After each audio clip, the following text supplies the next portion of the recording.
Good afternoon, everybody, and thank you for joining us for the Brookings Institution Black History Month event, Transcending and Thriving, Civil Rights in Black America. There's certainly a lot to talk about, and I'm very much looking forward to the conversation we're going to have here first with our panelists, and then, of course, to the questions we're going to get from the audience. But before we start, let me invite you to think about questions and to send them in as we are having our panelists discuss some of the issues. You can send us questions at hashtag Black Resistance or events@brookings.edu. So our panelists are a very distinguished group, starting with Nicole Austin Hillary, who is the president and CEO of the Congressional Black Caucus Foundation.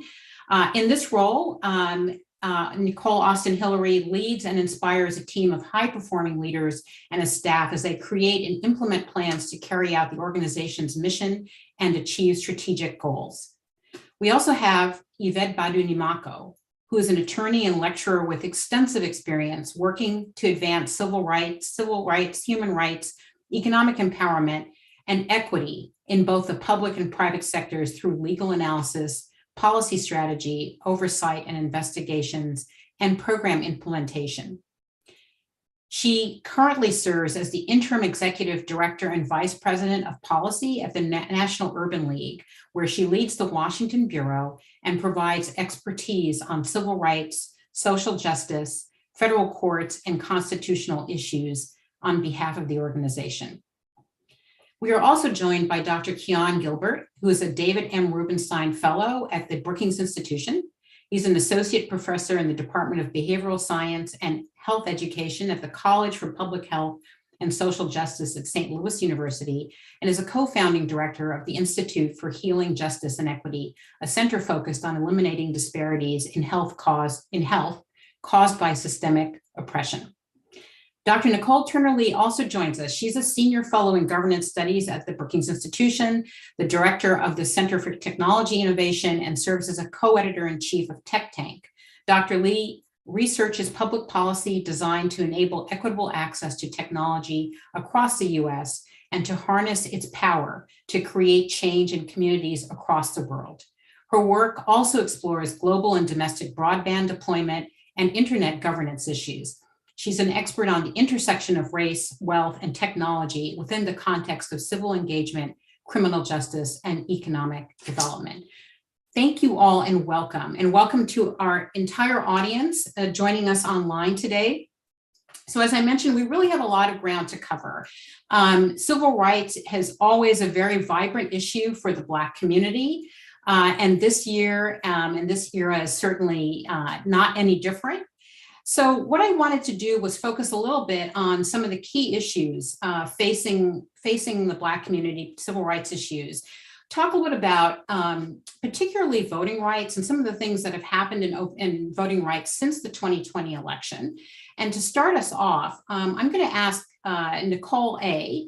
to take us through sort of what's the status of voting rights for Black Americans currently? What are some of the opportunities that we have in front of us right now, right before we get into the 2024 election cycle? Well, good afternoon, Camille, and good afternoon to everyone joining us. Thank you all so much for inviting me to be a part of this critically important discussion. I'm so glad that we're starting with the issue of voting rights, because I like to remind people that when we're talking about a democracy, voting is at the heart of a democracy.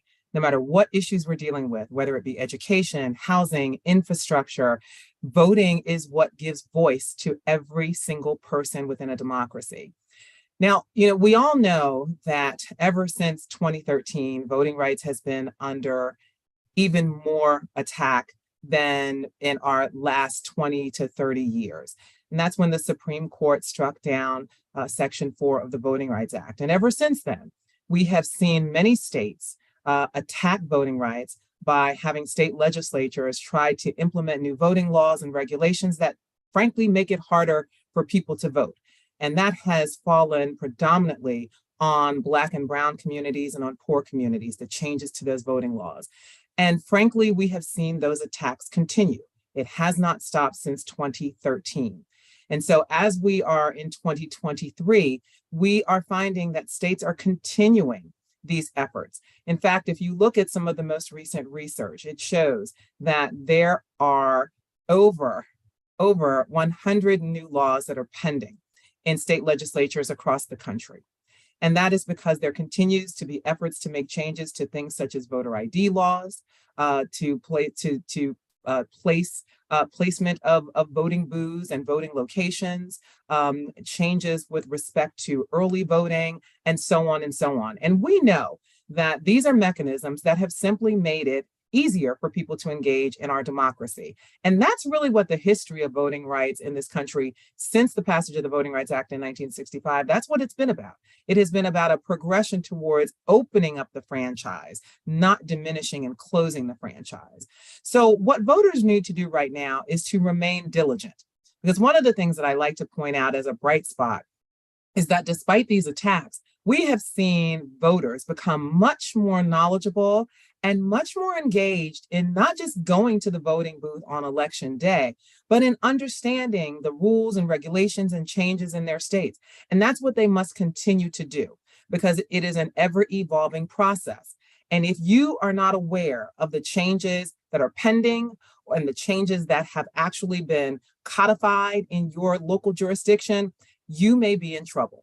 You may find yourself at a voting poll one day and thinking you're about to cast your ballot, and you're going to be stopped for one reason or another because you haven't been able to adhere to these new rules and regulations. But I like to say that as a bright spot, that we have far more voter engagement and awareness than we've had in decades. And I think we have to continue to encourage people in communities to be engaged at this level. You know, I've worked on voting rights issues for a long time, and at the foundation, voting rights is a key part of what we focus on in our Center for Policy Analysis and Research, and particularly as we focus on racial justice and racial equity. We know that ensuring fairness and equity when it comes to the voting franchise in this country is very, very important to ensuring that the Black community is empowered. And that's part of our mission. Our mission is, and it says exactly, is to empower the global Black community. So one of the things that I like to tell people is that our biggest problem in this country actually is not that we have these attacks against voting. It still remains that we just don't have enough people actually going to the voting booth to vote. I know that can seem a little hard to understand because on voting day, we see these long lines, we see people standing for hours, and it looks like pretty much everybody in the country is voting. But when researchers look at the actual numbers, we still don't have the majority of people in this country who are actually registered to vote, who can be registered, and who are actually voting. So I think it is up to those of us who are fighting for and who are focused on civil rights, who are focused on racial justice, and who are focused on empowering the Black community to continue to encourage people to engage in the process, one, but two, to be vigilant about being educated about and aware of the changes that are taking place. Because frankly, I don't think we're going to see this let up. I know there is a fight in Congress for a push to restore the Voting Rights Act, and really not just to restore it, but to actually make it stronger, to make it better than it was before. And that fight will continue, and it should continue. But in the meantime, voters have to remain diligent, and they have to become citizen activists, if you will, to make sure that they are doing what they need to do to educate themselves, but not only themselves, but to educate their community members. Each one teach one. Each one share information. That is how we're going to ensure that everyday citizens are aware and are empowered and know what they need to do to protect this precious right to vote. Thank you, Nicole. Yvette, I want to continue the conversation with you. I think it's Yvette, Nicole gave us such an excellent message, a great message around activism. And I want to shift the conversation a little bit away from voting for the moment and talk about policing. And, you know, we are all aware that since 2020, there's been a heightened kind of sensitivity towards policing, and we've seen some progress there, but we've also seen some pretty harrowing and heartbreaking brutalizations, most recently Tyree Nichols, but certainly he's not the only one. I want you to comment a little bit on where we are in policing. What seems to be the opportunities we might be looking at? Where do we go from here? Yeah, thank you, Camille and Brookings, for bringing us together today to discuss such important issues. We continue to see so many tragedies, like you've mentioned. Tragic killing of Tyree Nichols in Memphis is really just the latest in a string of Black lives that have been lost to police violence. And solutions have been starting to pop up across the country, as well as on the federal level. We're seeing some really, really exciting new response models in states that acknowledge really what the president said in his State of the Union address last week, that we expect police to be mental health experts. We expect them to be social workers. We expect them to be medical professionals. And we're seeing these new alternative response models that are really designed to reduce fatal police encounters and reduce the scope of what police are tasked with doing in our society. We are also seeing on the federal level the policing executive order that was passed last summer. The president implemented the policing executive order to really get started on the critical reforms that we need. However, we're seeing some limitations there, right? We still need to implement some pieces of the executive order, and we also need comprehensive policing reform. Nothing can replace the comprehensive policing reform that's needed on the federal level. So, we're thinking about how do we move George Floyd Justice in Policing Act, which is a comprehensive policing reform measure that's currently being considered in Congress, was considered last Congress, has passed in the past two sessions, congressional sessions in the House. So how do we sort of further that in this new political environment? And how do we ensure that there are critical accountability provisions, use of force standards that are in place to really ensure that our communities are no longer facing these losses of Black lives? Great, thank you very much, Yvette. We'll definitely come back to that, I know, and and voting rights as well. Keon, I want you to sort of set the stage for us on public health. And the backdrop to that is, of course, that, while it wasn't a surprise to many of us, the COVID moment, and particularly the most intensive point of the COVID moment, really underscored the tremendous disparities and the impact of structural discrimination on Black communities and communities of color more generally. So I want you to take us through sort of where we are in public health. What are some of the opportunities that have presented themselves? How have we started to deal with those? And then we can continue the conversation when we come back to talk about the next couple of years. Sure. Thank you all for the invitation to be part of this discussion, and very happy to discuss the role of public health in a lot of different ways. And so generally, when we think about public health or the public health infrastructure, I think it's important for us to remember that it includes not only your local, county, state health department, but it also includes healthcare facilities, clinics, and the like, and sort of the range of health professionals and public health professionals sort of in that broader workforce. So one of the things that's sort of really prominent as a result of COVID is that life expectancy for all, and in particular non-Black communities, has declined. And for Black communities, that life expectancy has dropped anywhere between 2 to 3 years as a result of COVID. And so what that means is we have to really sort of double down, if not quadruple down, on many of our public health efforts and strategies to promote health in a number of different ways, thinking about preventative health screenings, also making sure that people participate in other types of public health programs, whether that's in their churches, their barbershops, which includes some of my work, and also things that are taking place in community centers and other healthcare facilities. And so a couple of things that becomes really important. There was a survey released last year that talked about that where Black Americans responded to a number of questions about health. And so about 47% of Black people suggested that They think that health care has improved over the last 20 years. It's a little bit better, while 20% suggest that it's worse. A number of issues related to that, people are also reporting a number of negative experiences in receiving health care. And there's a little bit of a difference in that when we think about both sort of age and gender. So Black men over the age of 50 are reporting more negative experiences in healthcare, and about 52% of Black women who are less than 50 are reporting a number of significant negative experiences in healthcare settings. And so when you think about sort of that those differences, you start to see why maybe some people may want to not engage in healthcare.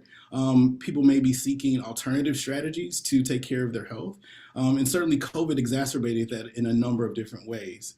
Also, I think what's important so what people are talking about in terms of what's contributing to healthcare, people are talking about their occupational status, how where they work is increasing their risk for particular diseases. Also, people are talking about where they live a little bit more in terms of that being a contributing factor, where there are a number of environmental exposures that are increasing their risk for health. And so when sort of we take all of this together, we really need to think about what are the community-based strategies that need to be implemented. A number of communities are recognizing that they have a very important role in addressing their health. And I think it's important for us to provide resources. And I think the Biden administration has some particular strategies or tools that can help with that in terms of making sure that we reach out to communities, whether, again, it's churches, it's barbershops, it's local community centers, other community-based organizations, even, neighborhood associations are also becoming very much aware of what their particular role can be in promoting health. And I'll just add one more final thing. Another sort of important lesson learned from COVID is that we need to include all stakeholders, all businesses, a range of various stakeholders who have not seen their role in health become partners in health. And I think in that way, we can really sort of broaden our definition about what public health is and to really begin to focus on strategies to promote health equity. Great, thank you very much, Keon. I am going to come back to you when we do our second round. I want you to comment a little bit on the most recent study that was released yesterday, which showed that even wealthy Black women have higher rates of maternal mortality than poor white women in this country. It was a California study, large N sample. So I want you to get your thoughts on that as well when we come back. But before we do that, Nicole, I think this is a great segue. Nicole T, you study broadband deployment and access. And as we know, during the COVID epidemic, there was a kind of an increase in telehealth and telehealth provision. And as we all know, in order to be able to participate in a telehealth visit, you certainly have to have access to broadband. Where are we with respect to broadband access for Black communities across the U.S., whether they be urban or rural? So maybe you can take us through that first. And then I know because of your role at Brookings, you certainly cover a range of other issues. If there's anything here that we've talked about that you also want to address, please feel free to do that as well. Well, thank you so much, Camille, and thank you to my colleagues who are actually on this call. So Camille, I'm going to do a flip of your question and sort of land up with broadband, because I think it's really important, as we've heard from all the other panelists, to sort of discuss the state of crisis that Black America is in right now. I mean, one of the things that I think we have to talk about before we start talking about communications infrastructure is some of the attacks that we've actually seen on critical race theory and African-American studies, and how that's correlated with what journalist, author, historian, and the founder of the study of African-American life and history, Carter G. Woodson, said that if you control a man's thinking, you actually control his destiny. You don't have to make a back door, because you basically have suggested that the only way through is through that back door, and you can make him do what you want. Why I think that's important, particularly before I delve into a communications ecosystem, is that these attacks have significant policy implications. They implicate, if we actually strip out African-American culture, implicate the need for reparations, which a recent report I just read just yesterday suggested about 100 million is owed to African, 100 trillion is owed to Black Americans, when you start to add up the type of personal injury, the post effects of slavery, the foregone earnings, the gender-based violence, when you start to strip away the fact that African Americans and Black Americans of the diaspora have a lived experience in this country, you begin to take away the credibility for that. And I think going back to what Yvette said, you also lend yourselves where we see increased violence done against ourselves because you've indoctrinated us to believe that our history was not important. I think that that's something that I want to say before I talk about the digital divide, because getting history is not just happening within our classrooms. You know, some of us can remember, myself included, when we actually had African American studies departments. This debate that we're having now is no different than the debates in 1968 when they formed the first African American studies program at San Francisco State University, which was then San Francisco College. Back then, it took protestism and activism to get people to actually want to move towards justifying and bringing credibility to our lived experiences. And here we are today, if I may add, in a communications ecosystem that not only suffers from a digital divide that I'll speak about in a moment, but has a lack of depth when it comes to media ownership by Black Americans in this country. Less than 3% of Black Americans in this country own assets to television broadcast stations. Less than 3% of African Americans in this country have major roles at tech companies, which are constantly defining and redefining and misinforming many of these messages. Less than 3% of African Americans, particularly women, are involved in startups. And let me put it like this, less than 0.35% of those startups founded by Black women actually receive VC capital funding. So we have a dearth in our communications ecosystem that allows for this messaging, allows for this new contemporary attack on our storytelling to actually occur, which I think is worth talking about when you begin to look at the digital divide. Not only have we foreclosed in the communications ecosystem, but we've also foreclosed in the ability of Black folks to get online and do the things that everyday Americans do. In my research, we had a digital divide before COVID. More than 14 million, in some cases, some have reported 100 million people were not connected before the pandemic. And that number not only got worse, but for K through 12 students who did not have access, Black and brown children, we are now seeing regressions in learning losses. We are seeing a de-enrollment of those students based on the fact that they could not participate in distance learning. And among what you're talking about, Camille, telehealth, where we see most people able to get online with telehealth. That is not a finite or infinite opportunity. At some point, it's going to end, and the chronic disparities that people like Keon are working with are going to continue because people cannot get online to actually engage doctors, let alone have the quality health insurance to do so. I'm not here to sound like a Black Baptist preacher, though. Those who know me know that I actually will stand here on my soapbox and talk about the need for equity, racial equity, digital equity, and care equity, voting rights equity. But I think at the heart of this, when we begin to look at the digital divide, and I'm writing about this in my new forthcoming book, that it's not a digital divide of bits and bytes. This is a divide that is actually determining first-class residency in a digital democracy. The ability to know where your polling place is, the ability to know more about candidates that has not misinformed and misaligned, the ability to take your phone and record rogue police officers and post that so people actually see you, and the ability to share messages that validate the full lived experiences that do not permit a back door, I think are conversations that we need to have that match what we're seeing in the communications ecosystem and the digital divide with these pressing issues affecting Black Americans across the diaspora.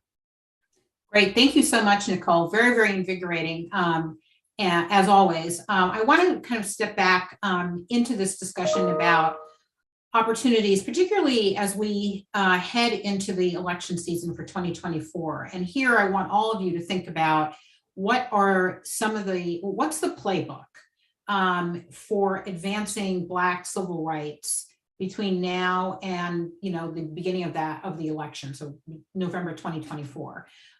Yvette and Nicole, I'd be happy if you could both comment on voting and policing. Keon, if you can comment on policing. I also want to talk about this new study that I mentioned about maternal mortality. And Nicole, I really want you to spend some time taking us through what is the role of local and state activists as we kind of round this corner into 2024. So I'm going to actually start with Yvette, go to Nicole, Keon, and then Nicole, Yvette, Nicole A, Keon, and then Nicole T. Thanks, Camille. And a note about voting rights, we're also seeing an attack when it comes to the disenfranchisement of Black communities across the country, when it comes to partisan gerrymandering and racially discriminatory maps. It clearly leads to the consistent disenfranchisement of Black communities. We've seen it in Alabama, Georgia, Louisiana, across the country. And, you know, of course, we have the Voting Rights Act, but of course, Voting Rights Act is under attack. So it's extremely important. Like Nicole A said, we need to mobilize, we need to vote, because the state legislatures in different states, they determine the maps. They determine our representation. They determine, you know, who gets fair representation when it comes to our vote. It determines our representatives in Congress as a result, and it determines the judges that get nominated and confirmed and uphold our voting rights, the state of our democracy and the like. So I would also like to emphasize that, because it ties in to everything that we've been talking about, like Nicole Turner-Lee said.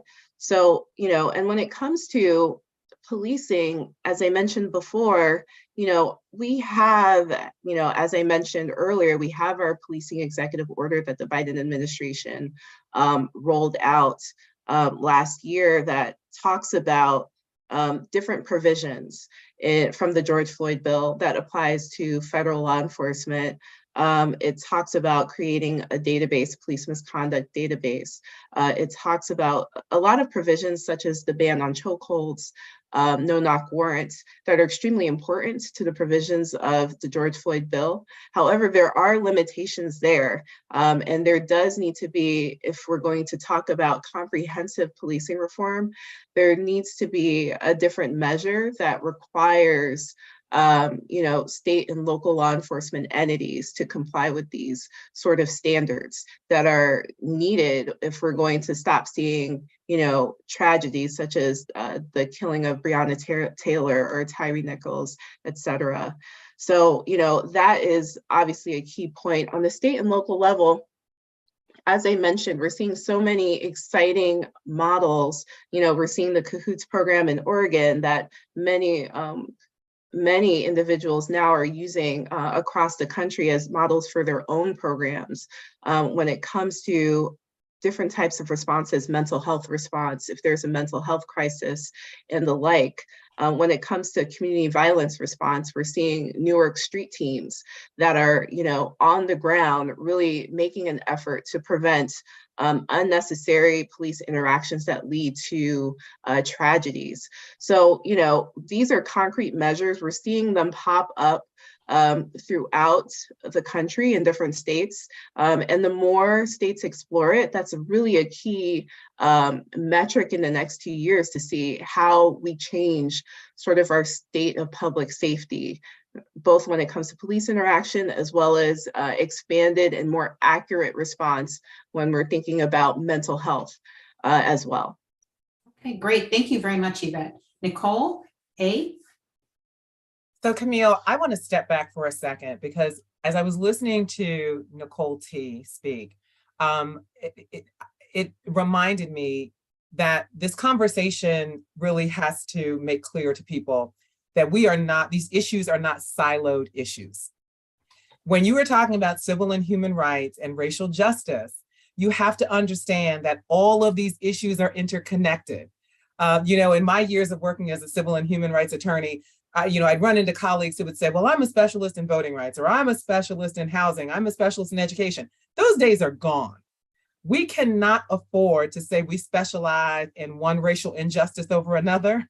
We have to understand that there are a panoply of issues and the dots are all interconnected. You can't talk about one without talking about the other. When we're talking about health inequities, the report that, as you mentioned, that just came out, and I'm so glad you brought it up because I was planning to bring it up, that was released in the New York Times about the study in California. That is about race, that is about class, that is about gender. It's not about one versus the other. It's about geography. It's about all of those things. It's about state governments and funding and where money goes and where research dollars go. So we have to understand that we do not have the leisure of just working on one issue at a time. I'm sorry, everybody, we don't. I know it's work, but we have to keep our eye on the full prize, okay? So that's the first thing I wanted to say. Now, I know you asked me to drill down a little bit on voting and the policing issue, so I will do that. Let me say this about voting. You know, my home state is the Commonwealth of Pennsylvania. And there was just a story on NPR about a week ago because they just did a special election in Pennsylvania, but they were also just talking about how there is still a fight underway in Pennsylvania because it is a state. I will tell you, when I grew up, I thought I lived in a very liberal state. So watching the changes in states like Pennsylvania has been enormously jarring to me. But it is a state right now, like so many others, where there are fights that are underway right now, court battles.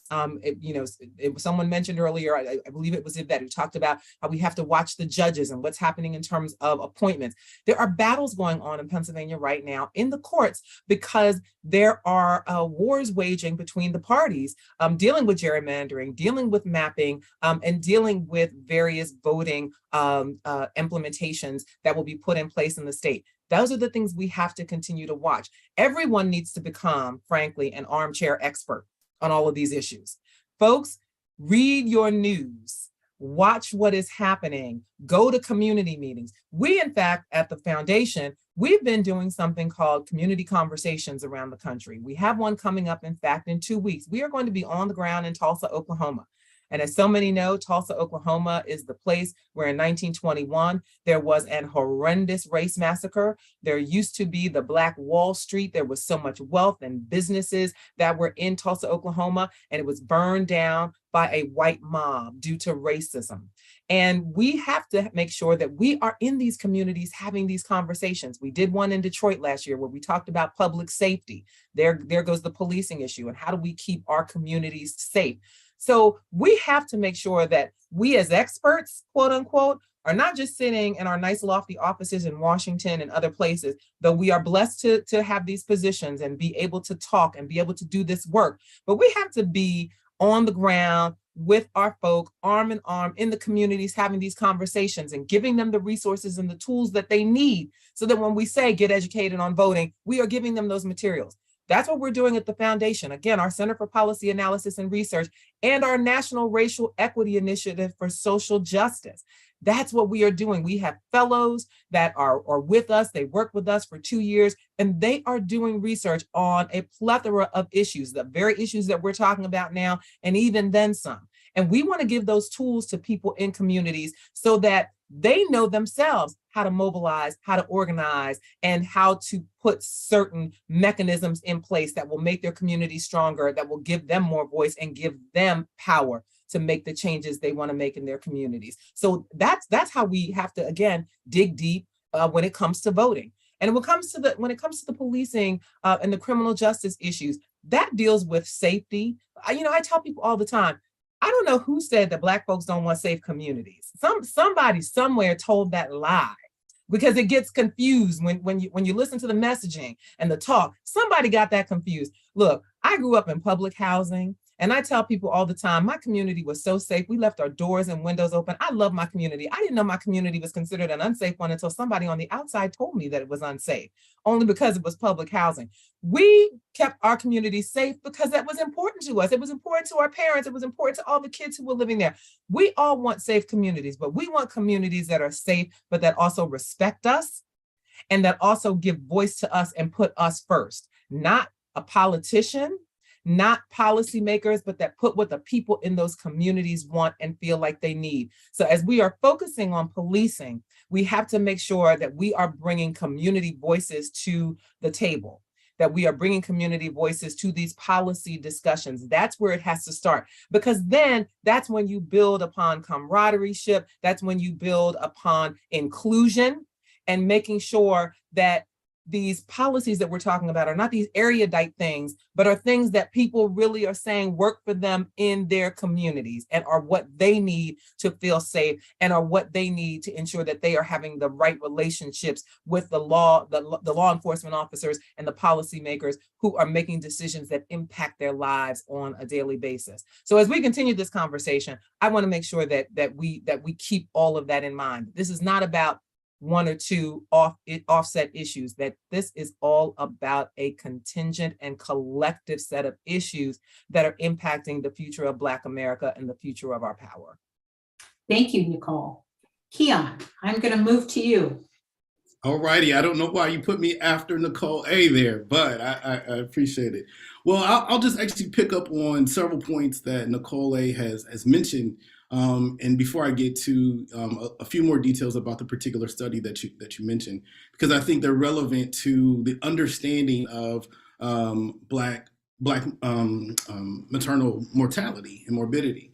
And so, as a student and scholar of public health, when we talk about sort of chronic issues, maternal mortality is one of those topics. And certainly researchers have spent a lot of time trying to figure out, well, what is the right pathway in terms of trying to understand what's the contributing factor? Is it stress? Is it housing? Is it the neighborhood conditions? Is it unemployment issues? Is it access to healthcare? And it's all of those. And as others have mentioned, it's the intersection of all of those compounding against Black women.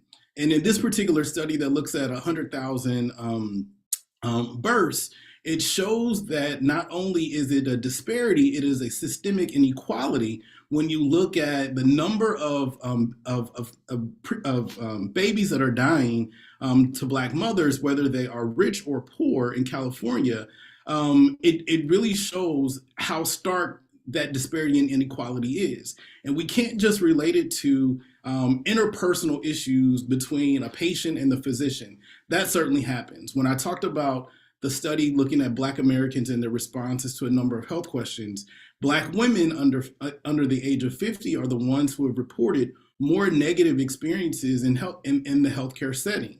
And some of those issues relate to having to advocate, having to speak up a number of times to get the care that they deserve, to get quality care. Those women are also saying that they are also not believed when they complain about issues related to pain or how to manage their pain. Women are also talking about just being sort of dismissed in other kinds of ways. And we also saw this during COVID, where a number of Black women died because they were not being heard by healthcare professionals, in particular their physicians. And so it is in some ways really wonderful that we can sort of document this inequality, but we really need to sort of think about, well, what are the root causes and what are we going to do? And this is really a call to action to Black America. This is really a call to action for collective action organizing within Black communities that allow those organizations that are working on, whether it's housing, whether it's food insecurity, to come together to say, we are going to be at the forefront of solving this particular issue, because it cannot be left up to healthcare professionals alone. It cannot be left up to public health professionals alone. It cannot be left up to people who are working in these silos. We really do need collective action and organizing in order to address this. And again, this is one of those things that people in public health and even healthcare talk about a lot, but we've yet to see systemic solutions to really fix the challenge. And so we often think about social mobility as being one of those factors that allows everyone to sort of escape certain conditions and health experiences. And this study points to that is not the case. There are other examples as well that we could talk about, but this is sort of one of those really just historic problems that really points to systemic racism and oppression in a number of different systems. And again, how that systemic oppression intersects to continue to lead to these inequalities. Thank you, Keon. Dr. Turner-Lee, I'm going to let you just move us into the online question moment. So I'm sure you'll have a lot to comment on. So please just start us out, and then we will be followed with online questions. Yeah, Camille, I think it was really nice the way you sort of captured this panel, because at the end of the day, it's around, transcending and thriving. So I think that there's much to be said around the fact that we see, and I love the way Nicole A. has framed it, we do see this plethora of issues that are now much more intersectional than they have been before. The question is, how does Black resistance show up in these scenarios where we're trying to actually change the equation on how we deal with these things? As a sociologist, obviously a large part of this is structural. And I think under the Biden administration, we have seen this acknowledgement of racial equity as a policy imperative. And it's shown up in how the Biden administration is trying to get various federal agencies to do their work, but also the type of culture that they're trying to impress among federal government spending and the regular and traditional bureaucratic work. I mean, the attention that we've seen in certain areas, I know, for example, even in the space of broadband, where we're now seeing terms like digital discrimination, or we're starting to talk about policing equity, ways that we haven't talked about before. But one of the things that I want to, again, press upon what the panel has been talking about is that getting to racial equity, yes, it involves a structural solution. We've seen that, Camille, you know that in your work with the Moynihan Report, where we actually countered that. We've seen that in the Kerner Commission, where we tried to actually figure out what worked out of that. But this is a challenge. We need state and local mobilization to solve many of these problems. I'm thinking about what happened to Tyree Nichols and how we all were stunned, but not necessarily surprised. But I'm actually heartened by the reaction by the Memphis police chief to do something about it quickly. I'm also thinking about local politics when it comes to how we deal with some of the voting concerns and issues. On the one hand, we have certain governors and certain mayors that are taking this on head on, and they're trying to actually move away from the polarization and provide equity. On the other hand, we see governors like in Florida that are trying to erase our history, or sometimes in Virginia, where I live, where equity is not a concern. My point is, for the next level of activism, we need to actually approach it at the state and local level, because that's where these chess games are actually being played, and impressing upon our communications ecosystems in ways that people are taking those messages and sort of translating them as federal initiatives or for federal good. It's blocking our ability to make movements. So I'm like many people on this call, I'm all about ways in which we actually impress action locally to actually get out to vote so we determine our local leaders, but more importantly, that we get, from my grandmother all the way down to my daughter and others, to the polls, to these conversations, so that they're actually having a say in their lived experiences are being reflected. I would also say one other thing, Camille, just on the side of policing, as well as education and employment, et cetera. We have to deal with this technology piece from the standpoint of misinformation and disinformation. And we also have to deal with it on the standpoint of surveillance technologies and how they've actually impressed upon some of these other outcomes that continue to keep us in a state of isolation or a state of apartheid. I think it's really important for us to take on these technological issues as the next civil right. It's very hard, as Nicole A. pointed out, to talk about election integrity without talking about misinformation. It's very hard to talk about policing without talking about the over surveillance of people of color, particularly Black people in their communities. It's hard to talk about healthcare if you actually don't look at how, pharmaceutical industries and healthcare industries are actually exploiting the bodies of Black women and Black men. So I think it's really important for us to make these intersectional and, invite people like me to the party. Technology is becoming much more, dangerous to Black communities when we get to look at things like algorithmic bias, data privacy. I know at Brookings, we're going to be instituting an anti-racist framework to AI. For me, having those conversations on top of the layers of other conversations that we're having, as Nicole A. pointed out, are important because the technology enables a greater precision of discrimination. Because not only do they see you physically, but they see you online in everything that you do and have the ability to prod into the intimate moments of your digital profile to oppress you. We saw that in the 2016 election by foreign operatives. So I think, again, going forward, Camille, when you say the playbook, I think there's a playbook out there, but I think it's local. And I think it's important for us to sort of take the political will that we have now at the White House, figure out how to impress upon a lot of these repressive acts that are happening at the state and local level, and get people to react to that as well. So we're not just waiting for it to trickle down in terms of how equity will be mitigated and resolved.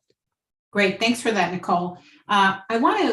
We've gotten some excellent questions from the audience, and I want to start off just building on what you were saying, Nicole T, about local level action and local activism in general. As we all know, there has been a movement over the last couple of years to think about reparations at the local level.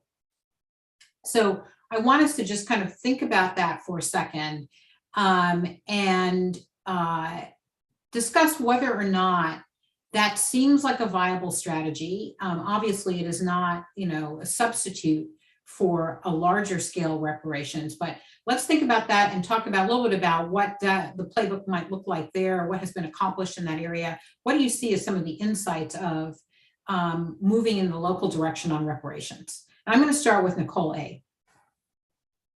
Thank you, Camille. As I said earlier, we at the foundation are going to be in Tulsa, Oklahoma in 2 weeks. Tulsa is a place where the issue of reparations is hot and heavy because of that legacy of racism that emanated from that 1921 race massacre. And we know these conversations are happening. We know that in California, they have commission dealing with reparations. We know what's happened in Illinois with respect to reparations.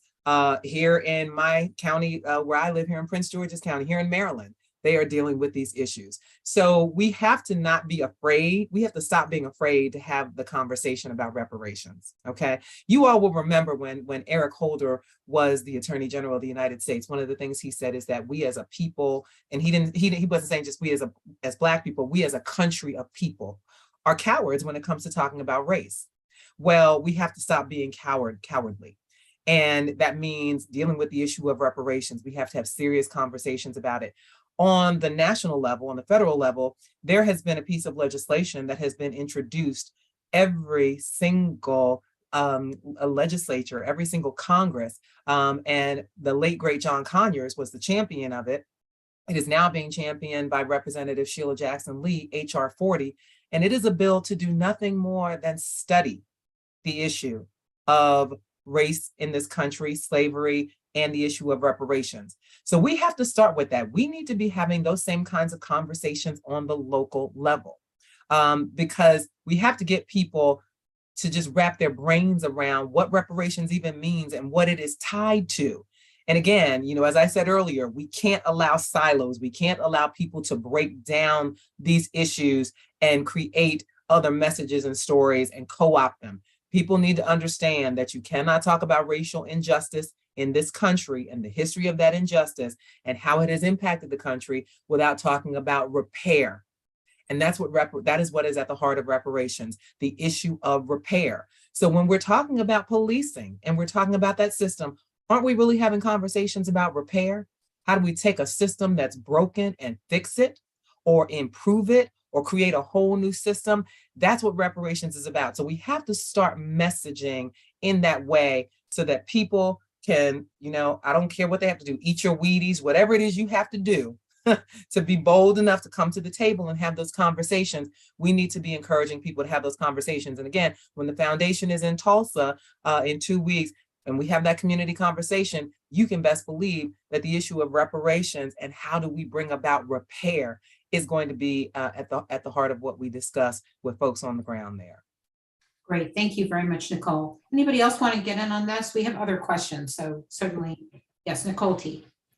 Yeah, I want to echo what Nicole said. I think we should stop running away from reparations. It took us many years to actually pass an anti-lynching bill. I think we can go ahead and move forward with reparations because I think the country is finally acknowledging that when you don't actually look at those kind of issues, you sustain white supremacy.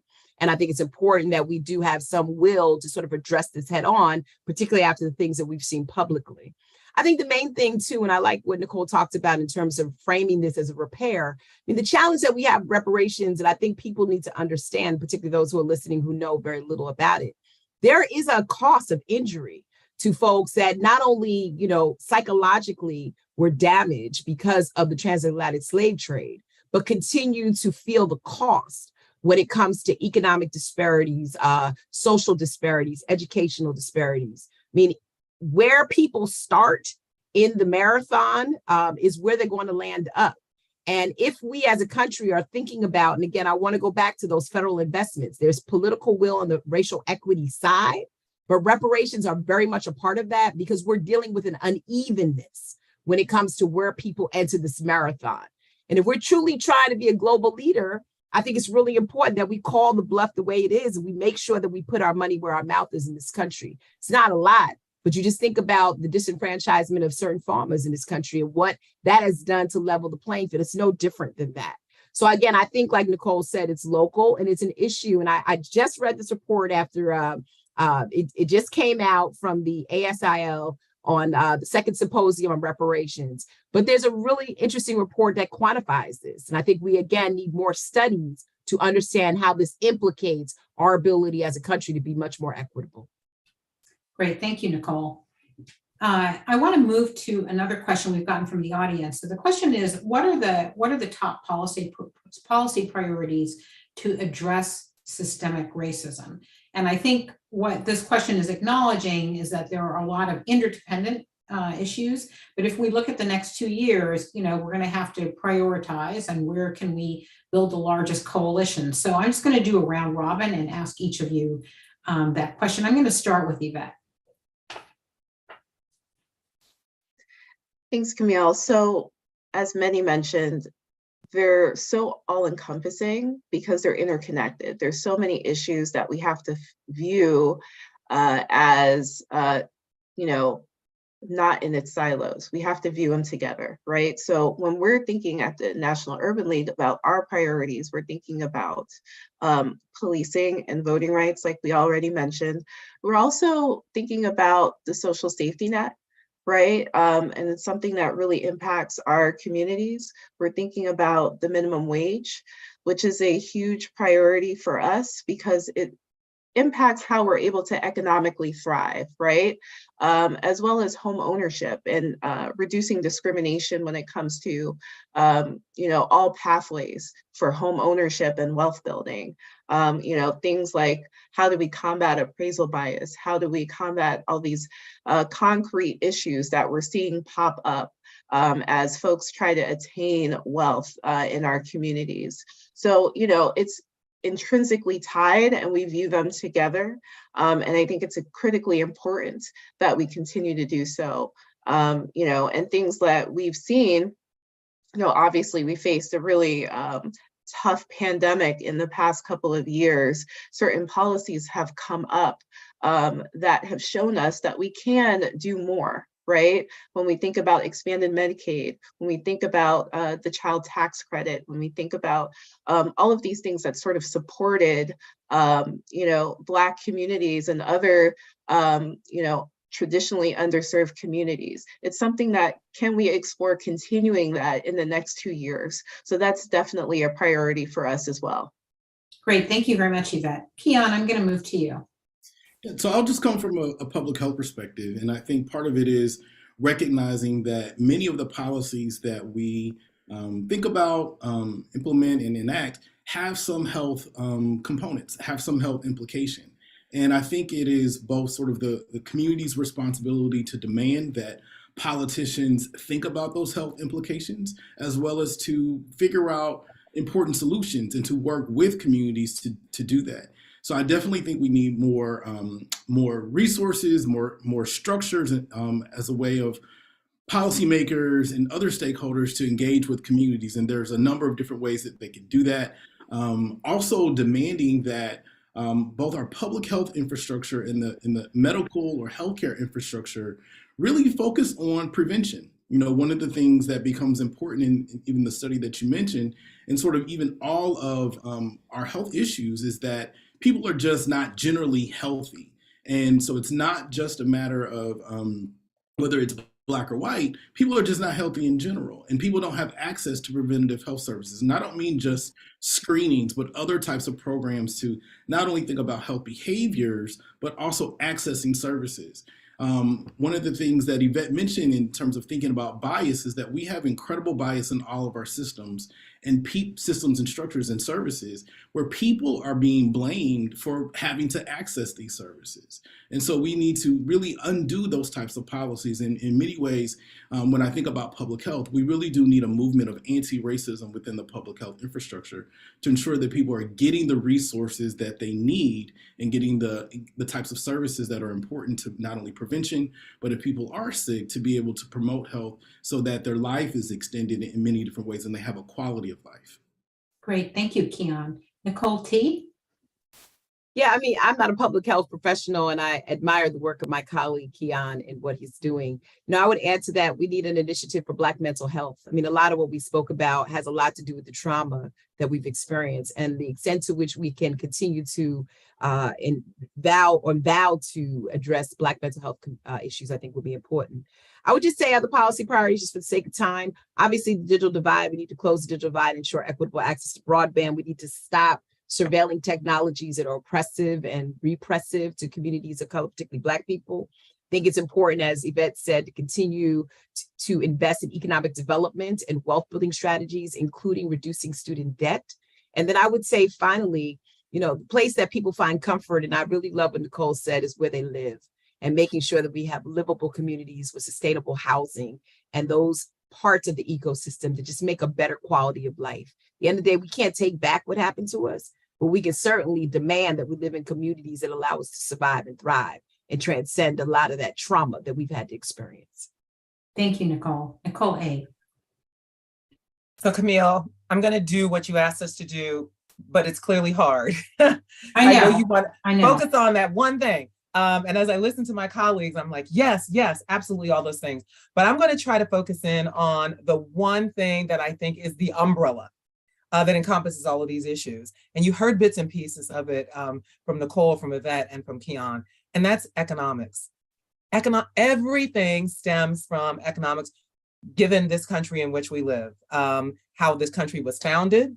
As we were talking about racism and slavery, our people were brought here because of economics.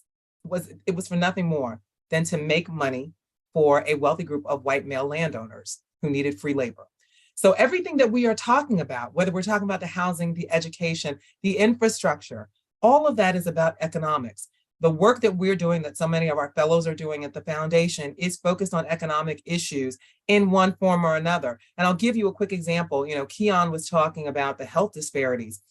There was a report that I heard on The World about 2 weeks ago. And it was talking about the fact that there are now people who are paying a fee, like $1,000, $2,000 a year for a telehealth doctor, so that based on their fee and what they pay, they will have access to that doctor at any time of the day. They can email them, text them, they can get appointments without waiting in line. Now, what does that mean for kids who were like me, who grew up in public housing? My parents didn't have $2,000 to pay for a telehealth appointment so that I could, for the year, just be able to access a doctor. What does that say about those communities, as we've been talking about before, who don't have access to broadband? What does that say about health disparities when it comes to race? So we have to, I will say, Camille, use economics as that overarching issue that we've got to focus on, because everything stems from there in terms of the decisions that are made, the communities that are served, and the people who have voice in this country. And until we can level the playing field when it comes to economics, we won't be able to level the playing field with respect to any of the other critically important issues that we've been talking about today. So as the old adage goes, follow the money. And so we in civil and human rights communities have to follow the money in order to engage our communities and empower our communities. Thank you, Nicole. And on that note, I'm going to thank you, Nicole A., for joining us. Nicole T., thank you very much. Keon and Yvette, this has been an excellent and really stimulating discussion. I hope everybody who has joined us has found it useful and energizing, and pointing towards a path forward for the important work that we have to do, not just in the next 2 years, but as we continue to evolve as a society. I also want to thank our audience and I hope you will join us again for Brookings event. And we look forward to having your participation then. Take care. Bye-bye.